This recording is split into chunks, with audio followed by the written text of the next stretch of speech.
बिस्मिल्लाहिर्रहमानिर्रहीम अस्सलाम वालेकुम। आज की जो हमारी रेसिपी है वो है कोफ्ते।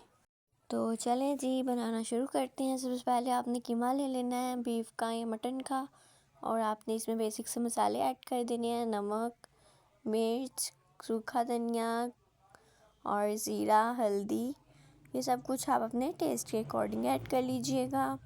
और आपने साथ ही बेसन भून लेना है और उसको ऐड कर लेना है साथ, और उसे अच्छे से मिक्स कर लेना है। ये देखें इस तरह से।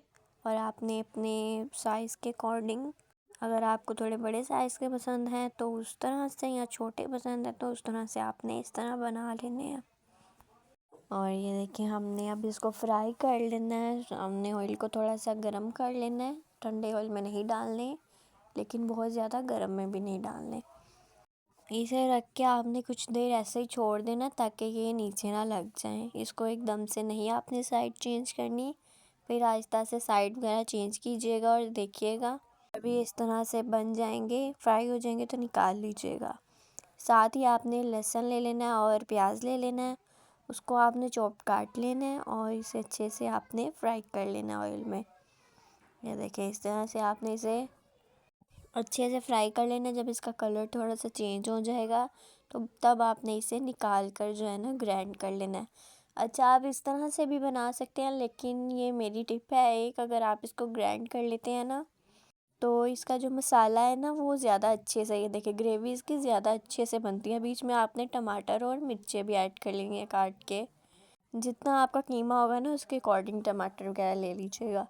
ये देखें इस तरह से जब ये ग्राइंड करके आप इसमें डालेंगे ना तो ये बड़ा एक इसकी मज़ेदार सी ग्रेवी तैयार होती है। तो आपने वही बेसिक से मसाले, ज़्यादा कुछ नहीं ऐड करना। बाहर के तो मैं यूज़ ही नहीं करती हूँ, और आप लोगों के लिए भी यही मशवरा है कि ये बेसिक से मसाले ही ज़्यादातर यूज़ किया करें, ताकि इसका जो एक अपना एक जायका होता है ना वो इससे बरकरार रहता है। तो आपने नमक, मिर्च, हल्दी, ज़ीरा और सूखा धनिया अपने अकॉर्डिंगली टेस्ट के वो ऐड कर लीजिएगा। और साथ ही आपने इसमें आलू ऐड कर देने हैं। आपकी मर्ज़ी है, अगर आपने आलू ऐड करने हैं तो कर लें, वरना आप इसको ऐसे भी बना सकते हैं। ये देखें इस तरह से जब इसको आपने पानी डाल के थोड़ी देर आपने रख लेना है। जब आलू वगैरह गल जाएंगे तो आपने इसे इस तरह से अच्छे तरीके से इसको भून लेना है। भूनना है उतनी देर तक जब तक इसका ऑयल ना अलहदा हो जाए। ये देखें इस तरह से ऑयल अलहदा हो जाएगा तो ये बड़ी मज़ेदार सी ग्रेवी तैयार हो जाएगी। अगर आपको इस तरह मसाले वाले पसंद हैं तो आपने इसको ऐसे ही रख लेना है, लेकिन अगर आपको थोड़ी सी इसमें शोरबा पसंद है तो वो आप अपने टेस्ट के अकॉर्डिंग, अपने जायके के मुताबिक ना थोड़ा पानी ऐड कर लीजिएगा जितना आपको चाहिए, क्योंकि जब ये थोड़ा पकेगा तो इसका जो पानी है ना वो थोड़ा सूख जाएगा। तो आप अपने जायके के अकॉर्डिंगली थोड़ा सा डाल लीजिएगा। ज़्यादा शोरबा रखना हो तो ज़्यादा डाल लीजिएगा, अगर मेरी तरह कम ही रखना हो तो पानी की मकदार कम रखिएगा।